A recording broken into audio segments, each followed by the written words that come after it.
Scar and his men were fugitives from the city, armed with guns. They seized all the remaining supplies from the villagers and treated all the survivors as slaves. Aji said that they didn't come here willingly this time. It was Scar who forced them. Scar told them that there was a large stash of food and supplies hidden in this abandoned resort, and whoever found it would get an extra share to eat. But they all knew this was just Scar's lie. This place was nothing but a death trap. 2 groups of villagers had already been sent in before to scout the way, and none of them ever came out again. If they refused to come, there was only one outcome for them: death. Aji's voice was filled with despair and fear. The gang controlled the weapons and held the power of life and death. For these unarmed villagers, there was no choice but to obey, so that's how it was. The invaders I had always imagined were actually just a group of pitiful people forced into this.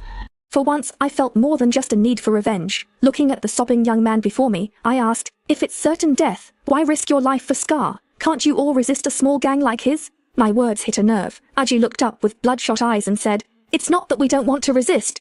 It's that we're too afraid, because Scar, that bastard, holds all our lives in his hands. He locked up all the women and children in the village. My only sister is in his grasp.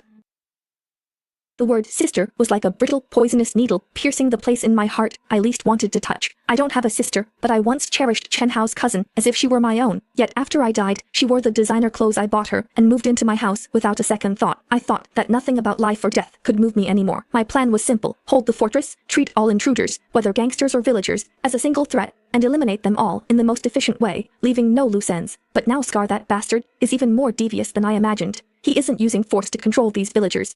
Instead, he shackled them with the lives of their closest loved ones, a bond they could never break free from. No wonder those villagers, even knowing it was certain death, still forced themselves to charge in, because if they didn't, they'd be killed immediately. If they did, maybe their families would have a sliver of hope. I stayed silent. Was I really not going to save them? I didn't come back to life to be anyone's savior. I just want those who hurt me to pay for their crimes in blood. Aji seemed to sense my hesitation. His emotions shifted from agitation to desperate pleading. He told me his sister's name was Xiaoya, only 15 years old this year. He said Xiaoya and the other hostages were being held in the abandoned elven cabin at the resort. The terrain there is high and easy to defend, but hard to attack. Scar assigned his 2 most ruthless men to guard them day and night. What's more, Scar made it clear, if any scouting team sent out is gone for more than 6 hours without word, they'll kill a hostage first. I suddenly opened my eyes and glanced at the clock on the wall. It was already past. 2 hours had already passed, which meant I only had 4 hours left. In 4 hours, if Scar didn't receive any news, an innocent life would be lost because of my decision.